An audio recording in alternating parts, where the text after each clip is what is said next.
Tout à l'heure, le ministre des Affaires étrangères, Roland Dumas, nous a reçus. Voici son interview.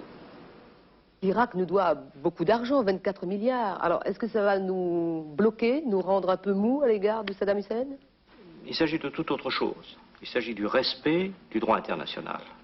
Le Koweït est un petit pays, mais un pays libre, indépendant, membre des Nations Unies, qui a des relations avec tous les pays, avec la France en particulier, des relations économiques, des accords de coopération.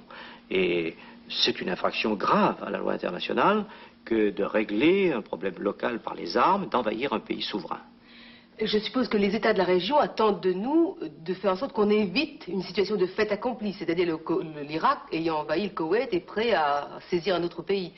Qu'est-ce qu'on peut faire de très concret pour éviter cette situation-là? Vous savez, la mise à l'écart de la communauté internationale, telle que cela est en train de se faire, est un argument très fort à l'égard de l'Irak. D'autre part, les résolutions qui ont été votées l'ont été en vertu des articles 39 et 40 de la Charte des Nations Unies. C'est-à-dire que c'est le prélude à des sanctions.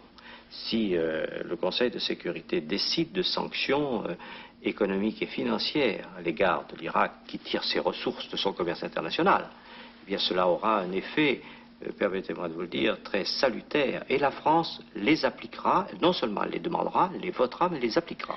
Vous voulez dire que si les États-Unis, l'Union soviétique et les 12 de la communauté agissent de concert, on peut obliger l'Irak à reculer?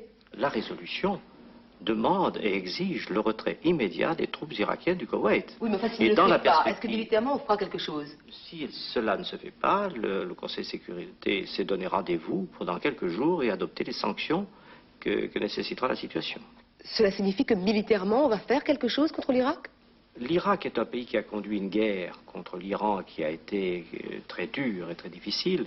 L'Irak est un pays qui s'est endetté et qui en même temps a forgé un outil militaire de première grandeur qui lui donne un moyen de peser sur la scène internationale, en particulier dans cette région. Il ne faut pas que cette possibilité menace les autres pays. Et je crois que l'exemple de ce qui vient de se produire est un exemple qui doit faire réfléchir les pays occidentaux, la France en particulier, qui réfléchit à cette situation depuis pas mal de temps, et que la communauté internationale sera bien inspirée de donner un coup d'arrêt à des procédés de cet ordre. Et c'est le boycott qu'on attend.